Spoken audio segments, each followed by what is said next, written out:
Hello everyone, welcome back to my channel. This side Priya. I hope you all are doing great and preparing well for your IDBI exam examinations interview. And regarding the DV and the CV also, I will tell you later. But first, I want to share my experience of IDBI exam PGDBF which held last year. So I have given that interview, but मैंने post नहीं करा था YouTube पर. सो मैं जो last time अपनी गलती से सीखी हूँ वो I want to share it.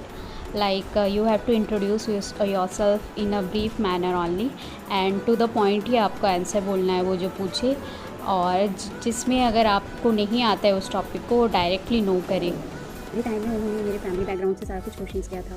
Then मेरे ऊपर क्वेश्चंस किया था लाइक कि आप इतना गैप कैसे लिए हो, उसके लिए भी आपको प्रिपेयर होना पड़ेगा. इस क्वेश्चंस के लिए भी फादर बिजनेस में है तो आप भी क्यों बिजनेस में जाते हो. एंड मुझसे कुछ बैंकिंग टर्म्स रिलेटेड कुछ भी नहीं पूछा गया था. सो आपकी सीवी में जो होगा उससे प्रिपेयर रहिएगा. और मेरी हॉबीज़ से भी क्वेश्चंस करा गया था. ओके, सो जस्ट आपको पैनिक नहीं करना है, रिलैक्स वे में रहना है. आप जितने पढ़े हो उसी को अच्छे से क्लियरली अंडरस्टैंडेबल वे में बोलने का प्रैक्टिस करें. एंड क्लियर रखिए अपनी बात को. वो जिसका आंसर दे रहे हैं टू द पॉइंट ही आंसर दे जो क्वेश्चंस पूछ रहे हैं.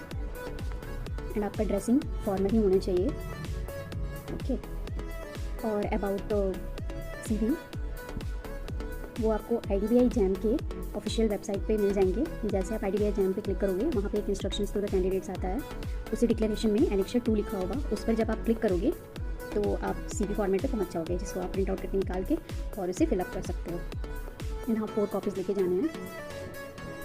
और जैसे अगर आप अभी फिलअप नहीं कर पा रहे हो तो कोई नहीं, वहाँ पे भी वो लोग आपको टाइम दे देते हैं. आप उस टाइम बैठ कर फिलअप कर सकते हैं. सो DV की बात हुई जो, वो DV के लिए कुछ ज़्यादा टेंशन नहीं लेना है. बट ये चीज़ है कि आप जिस स्टेट से अप्लाई कर रहे हो उस स्टेट का आपके पास डोमिसाइल या फिर रेसिडेंस सर्टिफिकेट्स होने चाहिए, और एल्स वो लोग अलाउ नहीं कर सकते हैं. मे भी मुझे ऐसा लगता है बिकॉज इस बार से वो लोग जोन वाइज वैकेंसी निकाले हैं तो ये हो सकता है. एंड जैसे अगर आपका कास्ट सर्टिफिकेट लेटेस्ट नहीं है तो आप ओल्ड वाले भी लेके जा सकते हो. एंड वो लोग आपको टाइम देते हैं कि आप इतने टाइम तक, मिनिमम 10 से 12 दिन देते हैं वो लोग कि आप इतने टाइम तक ये करके मेल कर दीजिएगा इस वेबसाइट पर.